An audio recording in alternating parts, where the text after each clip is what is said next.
নেত্রকোনার কাইলাঠি ইউনিয়নের ভাষাপাড়া গ্রামের একটি বাড়ি ও ফিশারিতে জঙ্গি আস্তানার সন্দেহে অভিযান চালাচ্ছে পুলিশ ও অ্যান্টি টেরোরিজম ইউনিট। বাড়িটি প্রশিক্ষণ কেন্দ্র হিসেবে ব্যবহৃত হচ্ছিল বলে নিশ্চিত করেছেন সোয়াট টিম। সেখানে আছেন রিপোর্টার আলপনা বেগম। সরাসরি যাচ্ছি তার কাছে।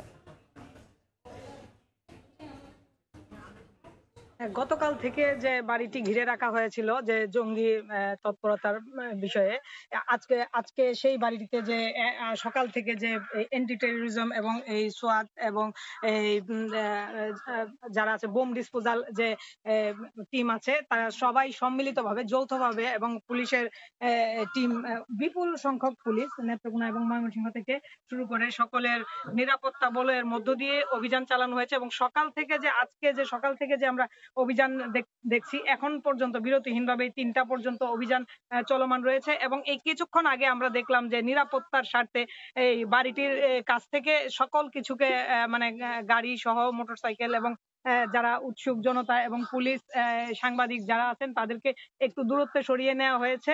যে এখানে এই ধারণা করা হচ্ছে যে এই পর্যন্ত যা যা পেয়েছে, যে বিস্ফোরক জাতীয় অনেক ধরনের অনেক কিছু হয়তো স্পর্শকাতর হয়তো দ্রব্যাদি রয়েছে এবং এই বিপুল পরিমাণ হয়তো গোলাবারুদ থাকার কারণে বা নানান ধরনের মানে ভয়ের কারণে মূলত তারা আমাদেরকে এই একটু দূরত্বে সরিয়ে নিয়েছে। এবং এখানে দেখা যাচ্ছে যে এই এই বাড়িটির ভেতরে তারা যে স্ক্যান করে, আমরা যে খবরটি পেলাম যে স্ক্যান করে এবং সিজার লিস্ট করে বিপুল সংখ্যক এই তারা জিনিসপত্র পেয়েছে।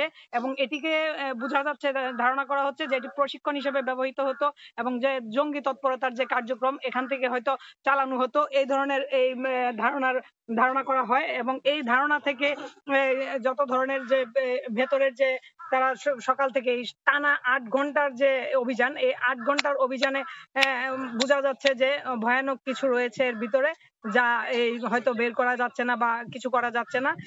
এখানে বিশেষ করে একটি সাউন্ড প্রুফ কক্ষ রয়েছে। আবার অনেকে ধারণা করছে যে হয়তো বা এই এর ভিতরে যে এমন কিছু রয়েছে যে বিস্ফোরক দ্রব্য, হয়তো বিস্ফোরণ ঘটলে বড় ধরনের ক্ষতি হতে পারে। তো সেই জন্যই সকলকে নিরাপদ স্থানে নিয়ে আসা হয়েছে। তো এই যে এই বাড়ি থেকে যে জঙ্গি তৎপরতার এবং এই আস্তানার এই অভিযান চালানোর, এই ছিল আমার কাছে সর্বশেষ। সরাসরি যুক্ত ছিলাম নেত্রকোনায়।